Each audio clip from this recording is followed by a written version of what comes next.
Namaste and welcome to the Leadership Show. I'm Roh Singh. Today's episode is a personal one, a journey which initially started out as an interest and has since developed into part of my daily life, both personally and professionally.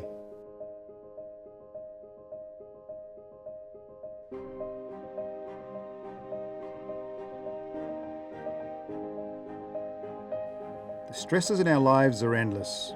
Is there a way to control them and reduce their effect on our health and well-being? I believe that all organisations should be moving away from not only looking after their employees' safety and financial security, but also towards their mental health. Over the last 25 years, I've studied and pondered many Hindu philosophies, which I believe contain answers to many of life's questions. Recently, I was given the honour of spending some time with His Holiness Bhakti Charu Swami. Bhakti Charu is a spiritual master having dedicated over 40 years of his life to selfless duties within the ISKCON organisation. During our time together, we explore Hindu beliefs and understandings and how their applications can greatly help reduce one's stresses and anxieties in our modern world. Let's explore these truths together and discover some answers to happiness. Everybody needs to work. Now the first consideration is that one should be engaged in activities that he naturally likes to do. Like one naturally has certain propensities. Like say somebody likes to write poetry. Somebody likes to make money. Somebody likes to fight. Now unfortunately what is happening in today's world, the whole focus is onto money and making money, irrespective of whether you like it or not. Okay. When I was young, Yes. everybody was going for engineering. Then a trend came, no, engineering is not good enough. Now, medical profession is more paying. So everybody wanted to become doctors, wanted to pursue the information technology. Yes. See, why? Because the consideration is which occupation will bring me maximum amount of money. And one's own consideration has been totally disregarded. Right. Say a person who would like to write poetry, he's ending up becoming a factory worker. He's not getting a scope for that. He is being driven to do things like what ultimately will bring him the maximum amount of money. And as a result of that, in today's world, practically everyone is dissatisfied. Those who are working, everyone is thinking, when it'll be Friday and I'll get the weekend. That's Right? true. They're That's true. simply trying to run away from what they're doing. So why do they continue? Why do they?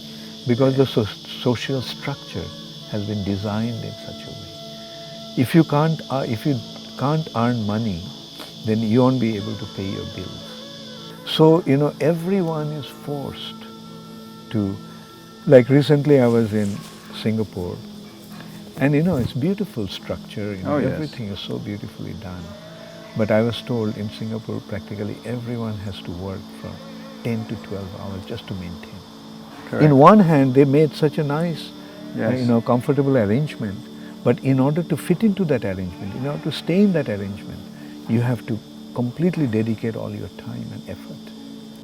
I see most of us live to pay bills, collect wealth, and accumulate possessions, the results of which don't deliver meaningful satisfaction and causes stress and anxiety. I spoke with His Holiness about issues around work, wealth, doing what you like to do in order to live a fulfilled life without stress and anxiety. There are certain times in our lives when we feel when we do things, we feel brilliantly about ourselves. Okay. And we like to talk about those traits that we display, be the transcendental traits that we carry. What are the traits that one should aspire to, or one should make their own? And which are the ones that should be aware of? We'll talk about that in a moment and how to overcome that. To achieve that, I'll say first we have to get rid of 6 negative influences. Okay. Those negative influences are lust, greed, anger, illusion, pride, and envy. So these are the enemies that are kind of attacking our hearts. Like say for example, when you get angry, I mean, how do you feel afterwards? Exhausted, actually. Yeah, you Yes. feel miserable. Yes. And when we are envious of others, our heart becomes, heart shrinks. So we have to overcome these and cultivate the positive qualities, the qualities that broadens our heart, generosity, service to others. Through lust, we try to exploit others. Through love, we try to serve others. So we have to conquer lust with love. We have to conquer greed with compassion, generosity. We have to conquer anger by affection for others and feeling for others. And in this way, we can, ultimate consideration is actually love. You talked about false ego. Can we talk a little bit more about that, please? Sure. Is that okay? Yeah. The false ego, you see, false means wrong, and ego means the identity, my mistaken identity. I am a spirit soul, but I am thinking that this body is me. And that perception or that attitude, is the false ego. A soul is eternal, full of knowledge and full of joy. But what we are doing is we are trying to get these spiritual needs or spiritual requirements fulfilled through this material body, which never happens. So would you say it's fair to say we're chasing the wrong knowledge? Well, I will say we are chasing a mirage in order to quench our thirst. And that's what is happening with us in this material nature. No matter whatever you're aspiring for, our heart is never full content. Our heart never becomes satisfied. Okay. But, at that point, say a traveler in the middle of a desert lost his way and running after a mirage. Then somebody comes and tells him that, look, this is a mirage.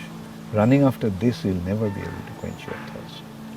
But there's oasis. Come with me, I'll take you there.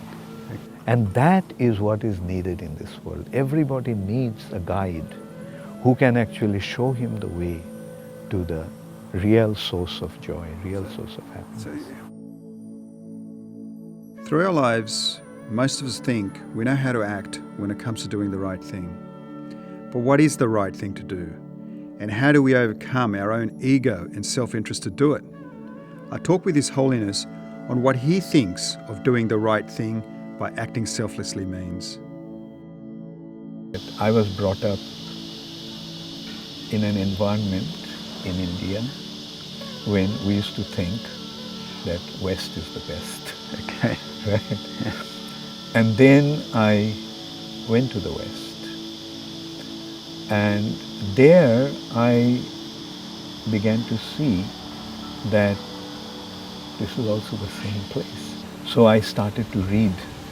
I began to recognize the glory of India when I went out of India. And then that brought me to a point, when I began to realize that the goal of life is not to just pursue some materialistic objectives. Okay. And I went back to India in search of a spiritual master, in search of a guru, because I knew to tread in this path, I need a guide, I need a spiritual master. And initially, I tell you, it was quite disappointing. Because, a kind of a feeling that they themselves do not know what they are pursuing. Okay. Right? So how can they lead me when they themselves do not know? Uh-huh. But then I came across a book by Srila Prabhupada. Yes. Called The Nectar of Devotion.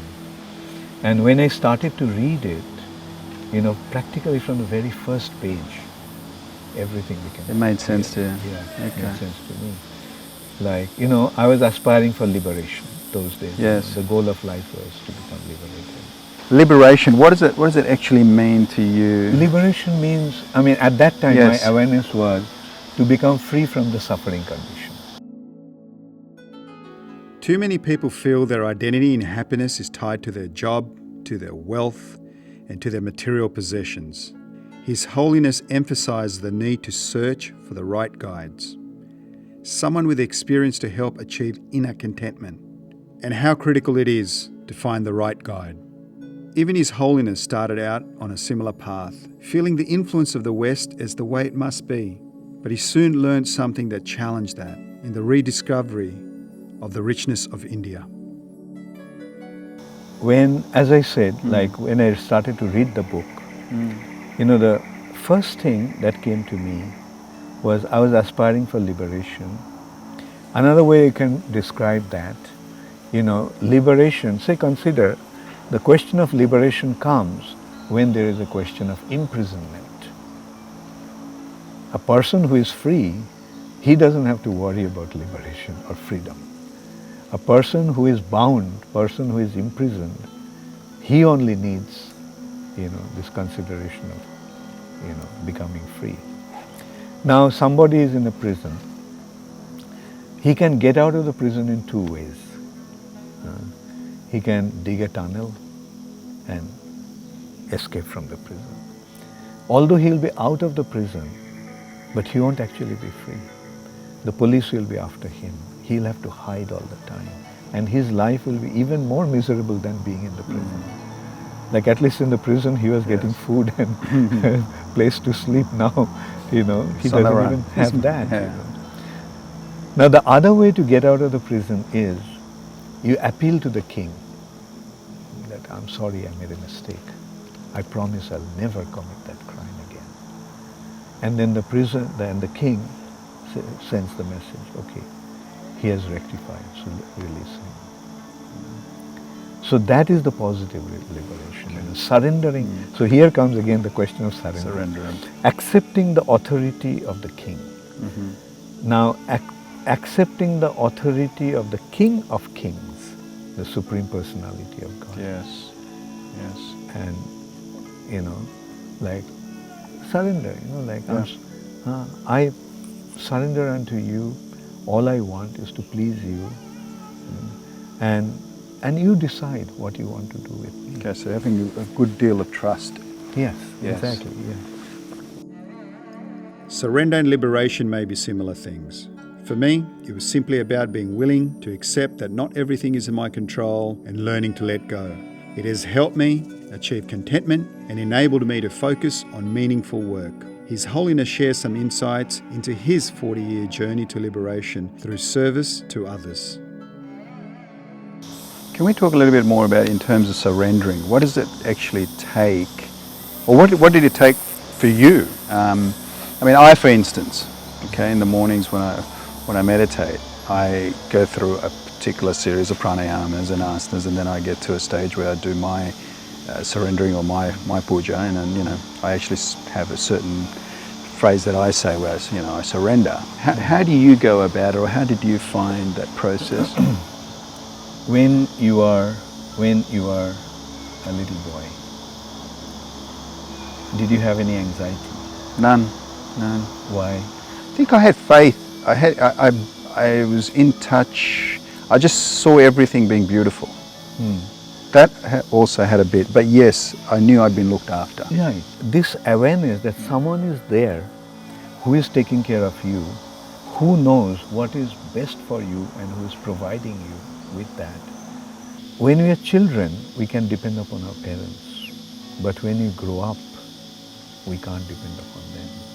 Then we have to fend for ourselves. Not only we have to fend for ourselves, we have to fend for also those who are around us. And that causes so much anxiety, so much distress. Unnecessary worries. But if we could recognize that there is somebody who is taking care of me and who knows what's best for me, so let's depend upon him.